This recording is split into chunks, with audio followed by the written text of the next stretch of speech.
So we'll make this interactive. I want some good participation from the audience as well.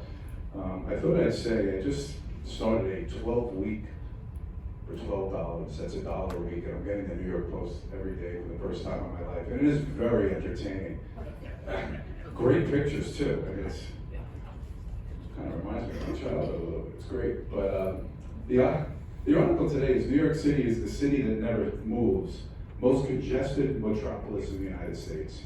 The greatest city in the world where the average speed is 12 miles per hour. So I ask you too, when you guys are in your meetings with your boards, I'll start with you, Franny, what do you try to tackle? What is the solution you're looking for? And are you trying to grab customers that are really frustrated with this situation here? So I'll start with you. When NYC Ferry was originally when it was just an idea, we had a pilot service called the East River Ferry, which was one singular route that we know of as the East River route today. And the goal with that program was increasing development along the waterfront and to see if people would take a ferry to use as transportation. And I think the original goal there was, sure, if we could reduce car trips, that would be great, like getting people on a boat instead of over a bridge on a car, especially if they're just one person. And I think that still remains a goal for us, but it is not the chief goal that we have, only because the infrastructure around ferry landings in New York City, it's not like if you go to London or another city or even a less industrialized city that just has more space to do something like we're doing in Ferry Point Park, where there is a parking lot where you are, basically forced to drive, park, and then get on the ferry. So I think that what we have tried to do a little bit to address that is how can we capture people who are a little far to walk, because most of our riders walk or bike, and that we have done with some shuttle bus routes. But unfortunately, what we've seen even with the shuttle bus routes is there aren't a lot of people to take them, and they're very expensive to run. So in our next contract, we actually are looking to reduce shuttle bus service in some areas because it is just so costly. So our goal is trying to increase the opportunity that average New Yorkers can use to take the ferry. So we've done that with our fares, but there hasn't been a great solution to how can we get people to not cross a bridge with their car. Okay. Same question. What keeps you up at night, and what does your board hope to obtain over the next year, say, for example? So we have to find a way to lessen congestion in Fort Lee, to make things move. So as where the New York Waterway charges for the shuttle, we provide that as a free service. And we actually have an interlocal agreement with Hillside Park. So we actually covered 2 towns in Bergen County, picking up passengers for free every single day and transporting them to the waterway. The slower the buses move, obviously it's more impactful, fuel costs, maintenance, salaries, and just to give you an idea, an average bus route costs $250,000 a year. That's what one bus route costs. So at any given time, I need to have 2 buses available and 2 drivers available. If somebody calls out, the bus breaks down, your commuters do not want to hear that, even though it's a free service. The unique thing about us is the parking authority uses the revenue from the meters to provide all these free transportation services for the residents of Fort Lee on a day-to-day basis. So we're intermingled in that aspect. So it's very impactful. Every day when I wake up, I try to get into the office by 5 a.m. because by 5:30 a.m., my bus drivers are already starting their inspections to go out. Traffic hits, it's going to back everybody up. So, if a bus breaks down at 7 a.m., we now have people on the bus. Our ridership has increased drastically. We're transporting approximately 200 passengers last year the month of February, March. We are well over 1,000 passengers a month right now, as of the last 2 months. So we grew drastically. I get a phone call, we exceeded the passengers, the amount of passengers on the bus. So we literally had to send a second bus out right away to grab those passengers to get them to the boardroom. And yes. Is there something specific that has happened in the last 2 months that has accounted for that drastic increase? The amount of people commuting into the city now has increased. So I've actually brought on the buses quite often with our operators just to get an idea and talk to the commuters. And for example, Meta at one point in time, I think they were retiring last year, their employees don't go to the office 2 days a week. They're now required 4 to 5 days a week. So we have a lot of corporate. We've actually have now contracts with a lot of local hospitals in New York City. They're parking their doctors and nurses in our lots, contracting with us so they can shuttle them over on the private vans into New York City. Because it's that much cheaper to park in Fort Lee than it is to park in New York City. I want to compare and contrast the size of your operations. How many passengers approximately are you moving per year? We're at about 6, I think we'll be around 6.3 this year. 6.3 million Mhm. passengers. That counts obviously back and forth. Those are one-way rides, right?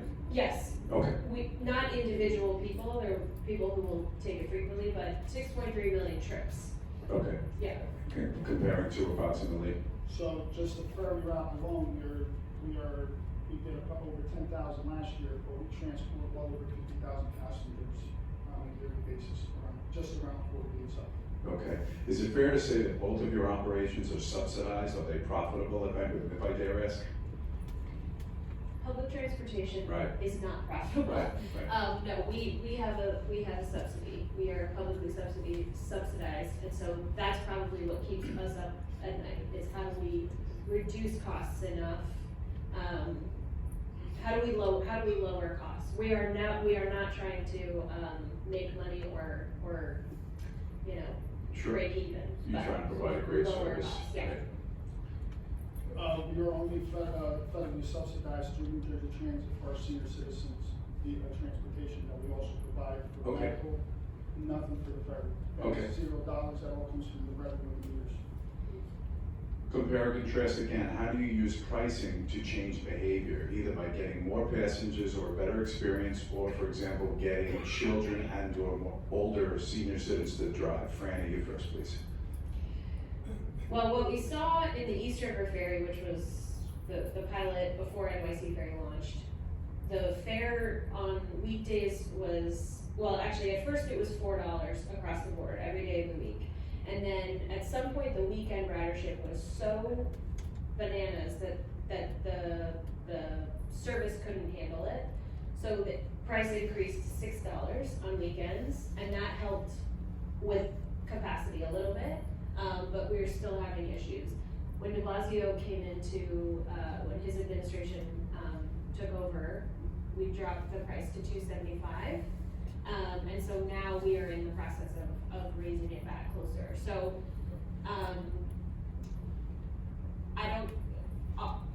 our discount program with $1.35 tickets for seniors, people with disabilities, we are hoping that discount price gets more of those folks on board, because that helps us achieve our equity accessibility goal. But we're glad to see that our price increase in the base fare has not negatively impacted ridership at this moment. So what I'm hearing, your pricing resulted in somewhat elastic demand.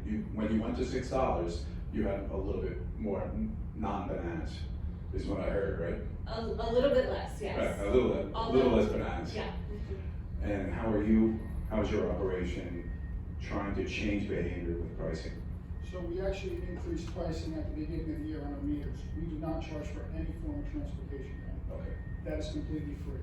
So we actually increased our meter rates, and we were concerned that there wouldn't be a demand now for parking once the meter rates increased. Ironically enough, the meters are completely full every single day. We are booked fully on our monthly parking. That's inside a garage that was built that we actually were concerned that last July, that we would have to make it an hourly parking garage to open up to hourly parkers, where within a 5-week span, we had to rescind that resolution because it was just an overwhelming demand. The thing is, it's $200 a month to park in Fort Lee. That is a steal. So if you pay $200 a month, you take the free bus, you get to the waterway, you're potentially saving your residents, neighboring residents, thousands of dollars a year. So we're trying to lessen congestion every single day. But on the flip side of that, it creates a problem in a town. You know, when you say what keeps you up, one of the problems is our businesses.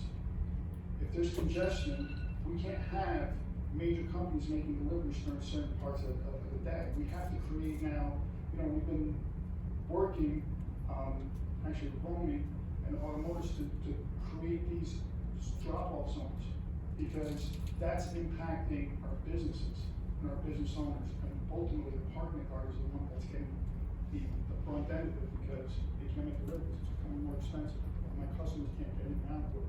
So we really have to, we're changing the behavior of parking on a month-to-month basis, and we're gonna have to reduce the hours of parking or limits of parking time, just to be able to accommodate our businesses too, so they don't become impacted by all this. Really interesting. I wanted to actually raise a question. We're gonna do questions, the next Oh, one. no, I just thought it would be interesting to see, well, okay. We're gonna do questions. So I've never ridden on this ferry, but I'm gonna do so in the next 30 days because I wanna experience this. But if you were a typical commuter and you wanted to compare this to taking an Uber or a train, tell me about the experience. Meaning, salt water, I love water, I love, you know, to anything. Do they serve things on the ferry? What's good about using your choice rather than at least 3 other that I can think about, right? Taxi, Uber, bicycle, city bike, walking. Yeah, I mean, I think the biggest appeal for folks, because some routes, you're not gonna save time on the ferry. It might be equal as if you were gonna take a train. But what you get on the ferry is open air. There is a US Coast Guard mandated capacity that we are never able to exceed. So there is no opportunity for you to be like sandwiched against someone. You know, I love the subway, I take the subway every day.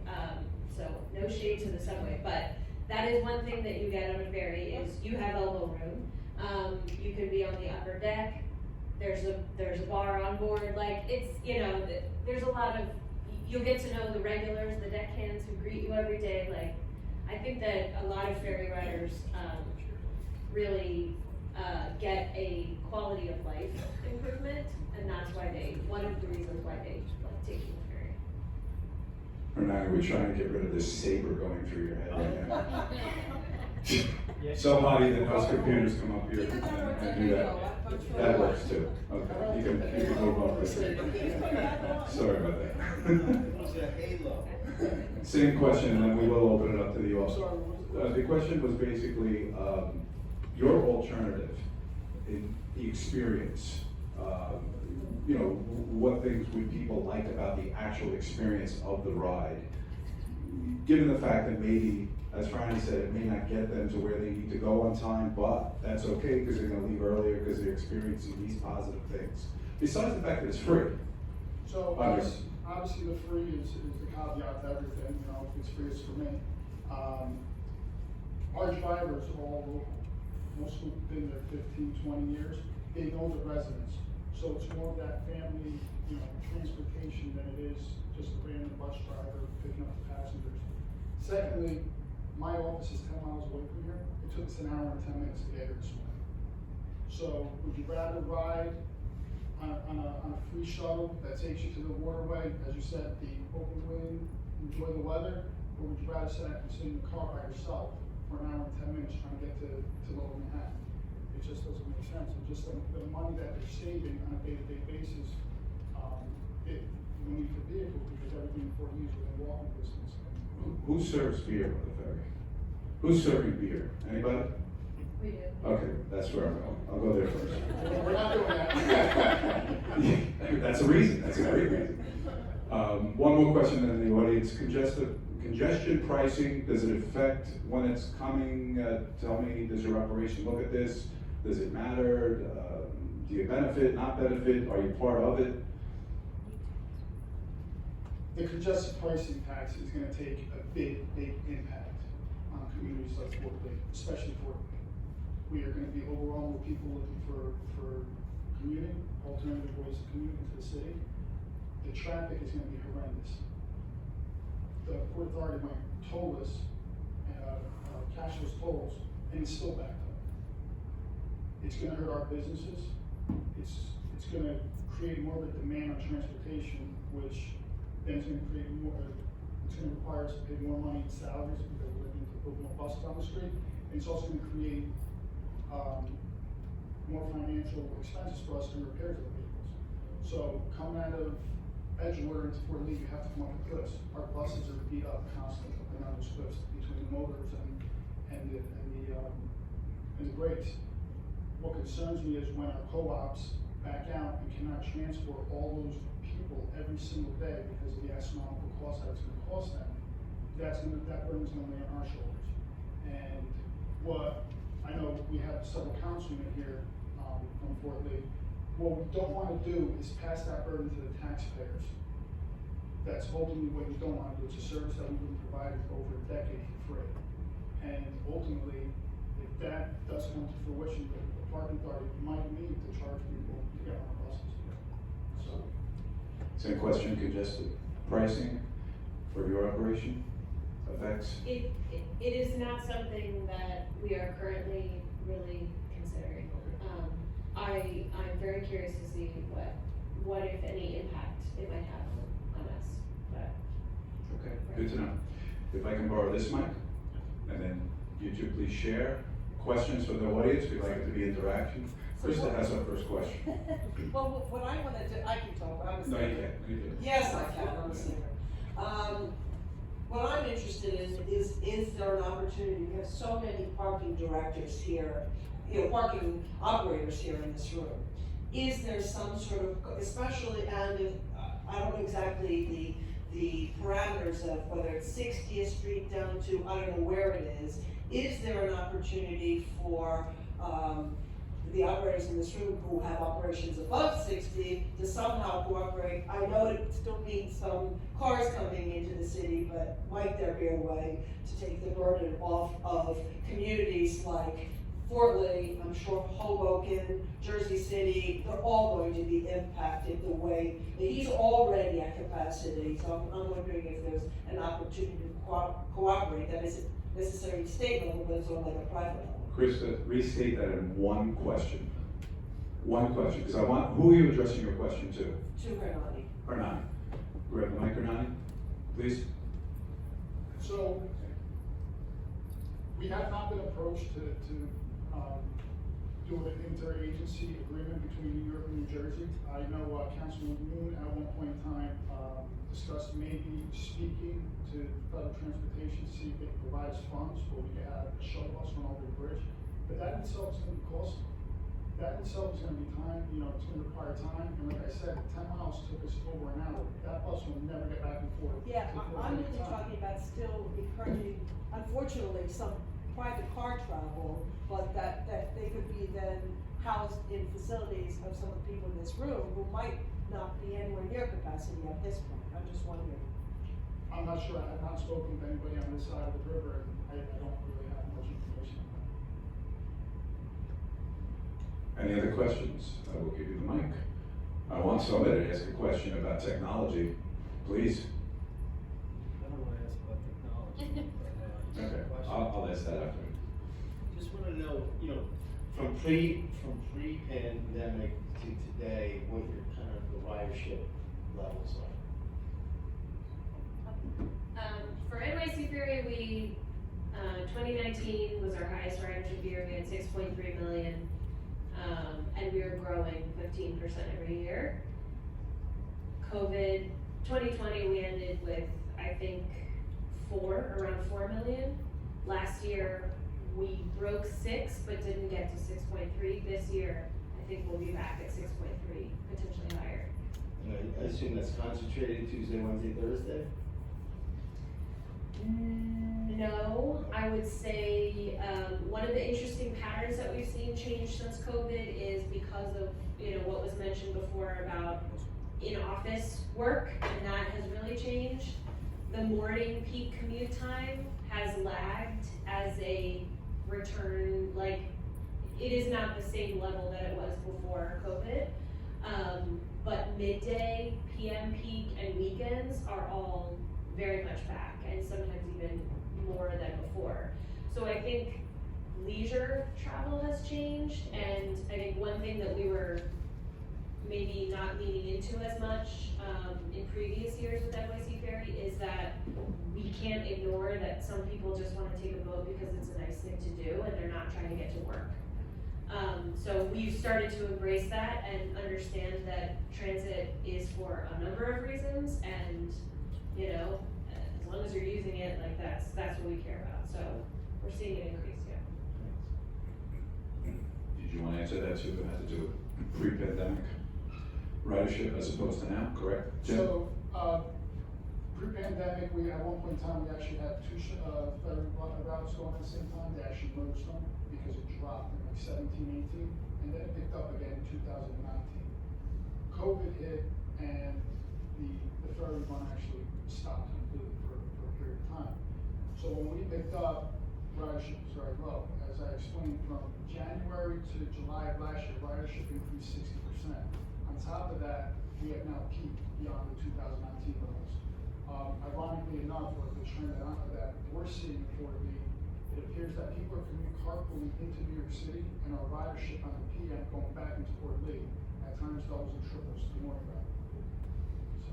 Good stuff. Isn't it funny, we thought the world was over in 2020 and it's way, way back. Who's got another question? Romy, you must have a question. I know you do. I do. I knew you did. I can feel it. I'm more intrigued about regional planning. I mean, what data is it available to share with, for example, a town of Fort Lee as it relates to, demand management, et cetera? And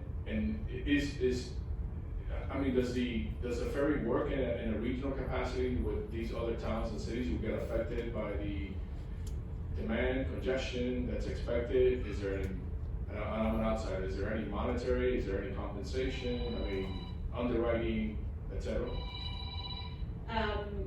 No. Traditionally, NYC Ferry, is funded by the city of New York, and is trying to serve the residents of New York, and so there have been requests in the past to go, can NYC Ferry connect to places in New Jersey, for example, Long Island. People have come to us and asked, like, hey, can we expand NYC Ferry? I think that those requests have been basically, can you take your same $2.75 or $4 service and bring it to my town?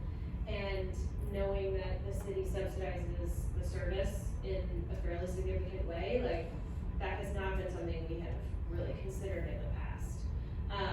But I think, I don't wanna say anything is impossible, so if somebody has a really good idea, I think we would love to hear it. Thank you. Question for the ferry. How do the people get to the ferry? Do you have parking at the ferry? Do they take a subway to the ferry? A bus to the ferry? How do they get there, and what is the, let's say, the approximate price of that? Do you have parking at the ferry? Let's put it that way. First Lake, I think the other ferry has parking, the one that comes from Staten Island, I think. Is that a ferry also? Yes, so the Staten Island Ferry, I believe there is parking on the Staten Island side. They also have a ton of buses and subways and whatever. That is a separate service and is not managed by us, and that's a free ferry service, so, most Staten Islanders will take that ferry. For us, the only place that we have a parking lot is Ferry Point Park, which is the slide that I highlighted earlier. We used to have a parking lot in Rockaway, which also is a neighborhood that historically, you know, you talk to residents and they're like, we have a parking problem. We charged $8 a day for parking there in Rockaway and nobody used it. There were like 10 cars a day, maybe. And so we were like, we're paying more in rent and to charge, you know, pay the person to staff this lot. So we closed that during COVID. 75% of our riders walk or bike to the landing. I think some we've seen take subways, but that's more often on weekends when they're trying to get to the Rockaway Ferry. So that's like very leisure heavy. We have found that traditionally, if you are closer to a subway, it's going to be faster for you to take a subway. If you're already in your car, it's probably faster for you to just stay in your car. One maybe caveat I have to that is that there's a landing called Soundview in the Bronx. It's in Classen Point. They also have a parking problem if you talk to any of their residents, although we haven't heard about that in a while and it doesn't seem to prevent people from taking the ferry. But they have, if the ferry wasn't there, you could either drive and it might take you 75 minutes to get to Midtown or Lower Manhattan, or you take a bus to a subway. It was a very long and arduous trip, and so the ferry has, the ridership at that landing has increased tremendously because they get to, you know, they save 30 minutes from their commute. So that's one location where somebody might come from just outside of the neighborhood and drive and park, but there's not a specific lot. See, that's the difference, Fort Lee. Fort Lee, we have everybody from Bergen County and beyond coming to Fort Lee, and you all park in Fort Lee to take the ferry, and then there's buses on the other side that take the people all over Midtown, and I think that's the difference here. You know, the buses that run, ferry buses, the New York Waterway Ferry buses, they run all over, so it does a great deal for that ridership, I think. Thank Any you. questions? We have one right here.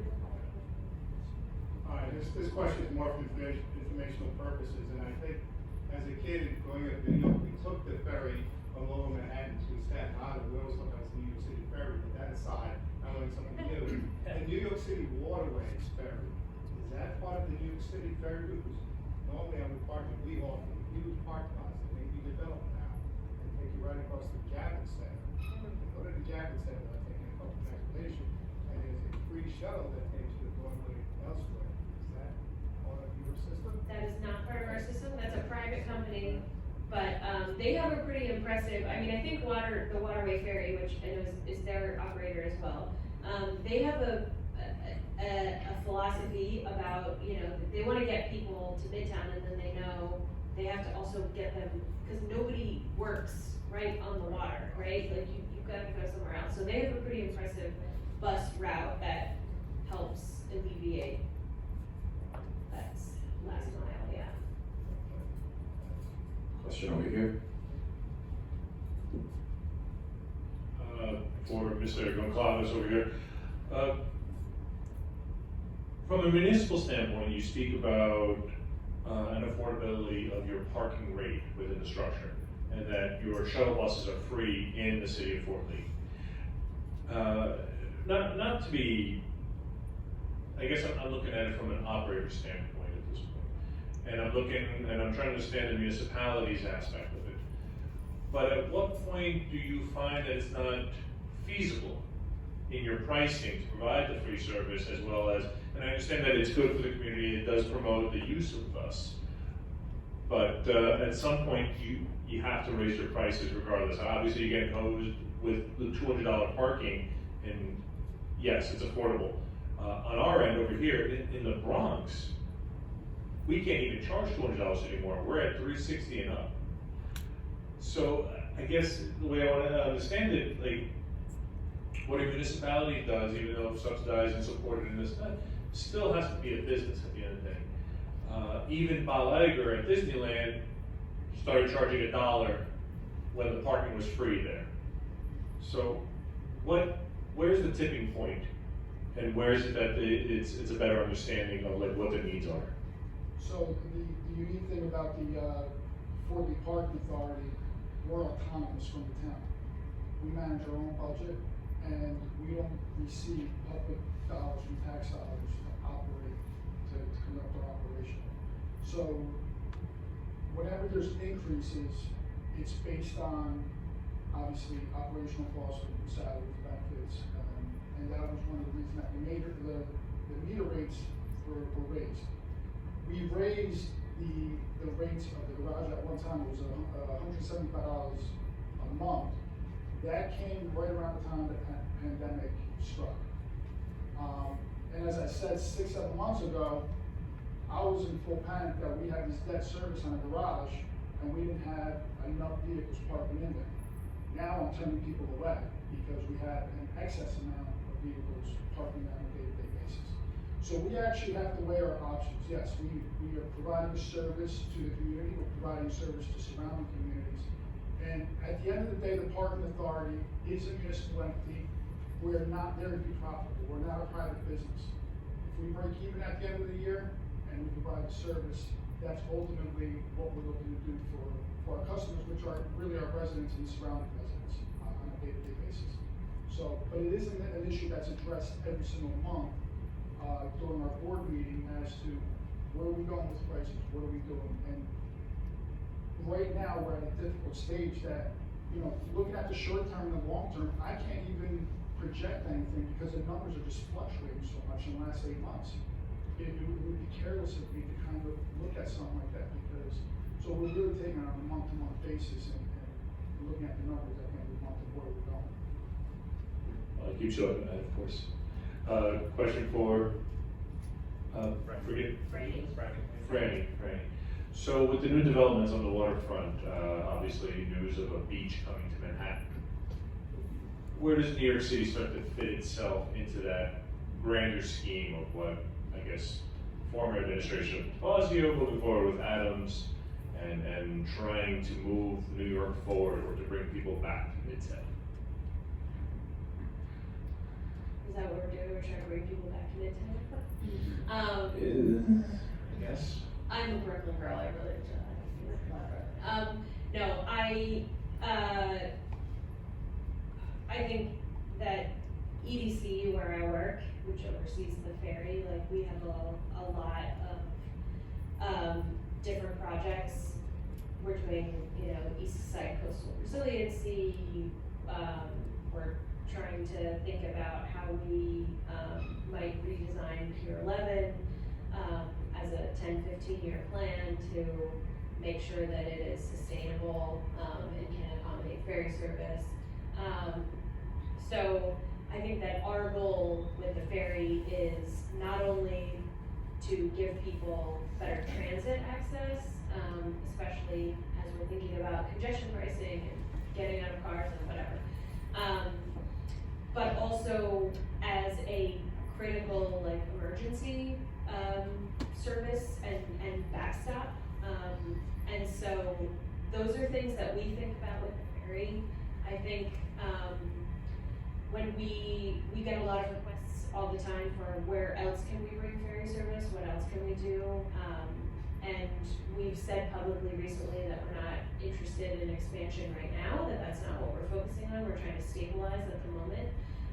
So I think we are generally supportive of things that are happening along the waterfront. For us, we really care about coordinating to make sure that activity that's happening along the waterfront can safely coexist with ferries so that there's not, any kind of issue. But I would say that the ferry is getting people where they need to go, and I think there's not necessarily a super cohesive link all the time of every project that's happening along the waterfront and how does this affect the ferry. Just one follow-up question though, and that could be for the both of you. When it comes to the ferry service, is it is it a problem with the amount of landings that are available, whether pre-existing or just recently built, or is it the quality of the landings that are a hindrance to really moving the ferry process forward between Fort Lee, New Jersey, or within the 5 boroughs of the city? What do you mean moving the process forward?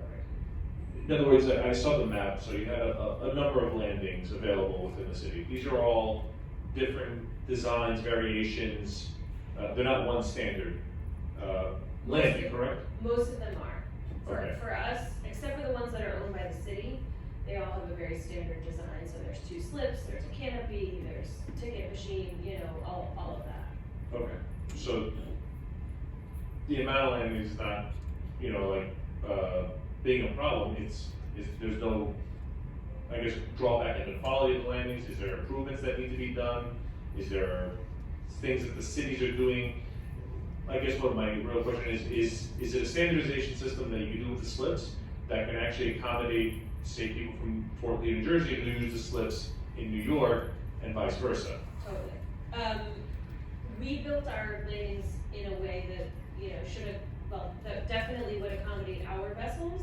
But what we've seen with other operators like New York Waterway, New York Water Taxi, even C Street, not their huge boat, but their smaller boat, like all of them have used our landings for taking people to the New York City Marathon, doing a wedding party, you know, a hop on, hop off service, whatever it is. So our landings are not exclusive to us.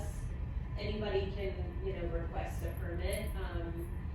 So that is not necessarily, I think, an issue. It's more, I would say if it was a Fort Lee, you know, use our landings, it would be a policy question, a subsidy question, like a bigger than that. Do you want to answer that?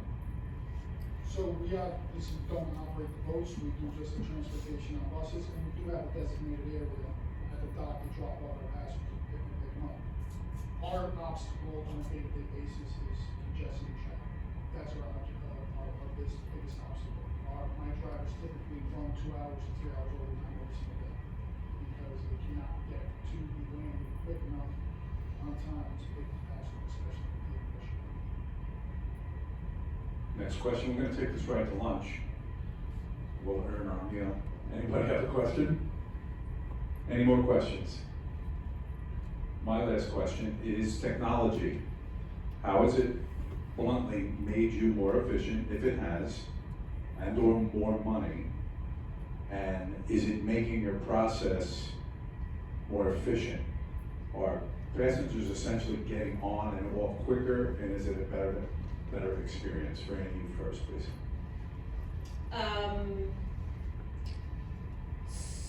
So there's many aspects to this question, but I would say our biggest, so before I came to EDC, I was with the operator that operates NYC Ferry, and our biggest question at the time when we were launching the service, because the operator in our case is responsible for executing all of the policy, while we decide where we go and how frequently and all of that. So, was how do we answer the question that customers are always asking, which is where is my boat? Is it on time? Is it late? Like what are we doing? How long am I waiting? And so with the app that we have now, you can look up a live schedule tracker. So that, I think, from a customer experience perspective and efficiency has been really helpful to reduce the amount of complaints and questions we get, because we don't have to tell someone your ferry's 5 minutes away. We can say, you have the app, you can look it up yourself. Push alerts have been really helpful, like to make sure that people are getting information. So on a basic information sharing level, that type of technology has been really useful. We also have something called a Medius, which is on our shuttle buses and our ferries, and that is the technology that allows for that real time. It allows us to do like visual stop announcements. So, you know, if a landing is geo-fenced and when a ferry approaches and gets in the middle of that geo-fenced area, the screens on board say, this is North Williamsburg, our next stop is South Williamsburg, whatever it is. But, you know, So I think it's been efficient in customer communication. Better experience too, right? Yeah, and what we struggle with is the scanning of tickets. And, because we want to scan tickets, which helps us, like, helps you, if you scan a ticket, then you can use that to transfer to another ferry, like, it's helpful in that way and for accountability, but the process of scanning a ticket, each ticket, takes a long time, and so I would say that our boarding time has actually increased because of that process. And so Longer than it would to pull out $4 out of the pocket or a credit card? You can't pay cash. You have to have a ticket before you board, so assuming you have one. But as opposed to a visual validation, so it's a trade-off. Renee, I know you don't charge for your ferry ride, but how has technology played a part in being more efficient and or better rider experience?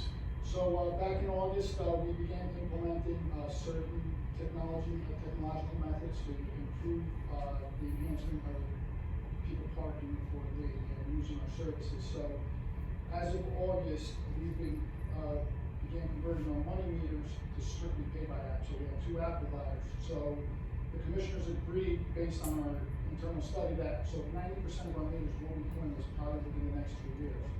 Another additional thing that we did was that we've implemented, and every single one of our vehicles are now equipped with license plate readers. So if a customer pays us directly for that parking spot, for that monthly parking spot, which they typically do for the street, it is now inside our parking database, and the license plate reader acknowledges that vehicle.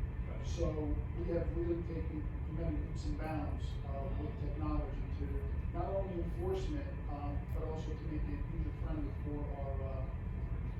our patrons, visiting the town. Excellent. I'm sure you'll both continue on the technology through the next few years. Any other questions? All right, let's give a big hand to Franny and her nanny. I go to the excellent session. I love a lot. So, Patrick, we're breaking for lunch, right? We're ready. So before we break for lunch, we're just mentioning our sponsors, Structured Care, Motorola Solutions, right there at the table, both of them, and SPS, Separate Transportation Services. Let's have a good lunch. Thank you.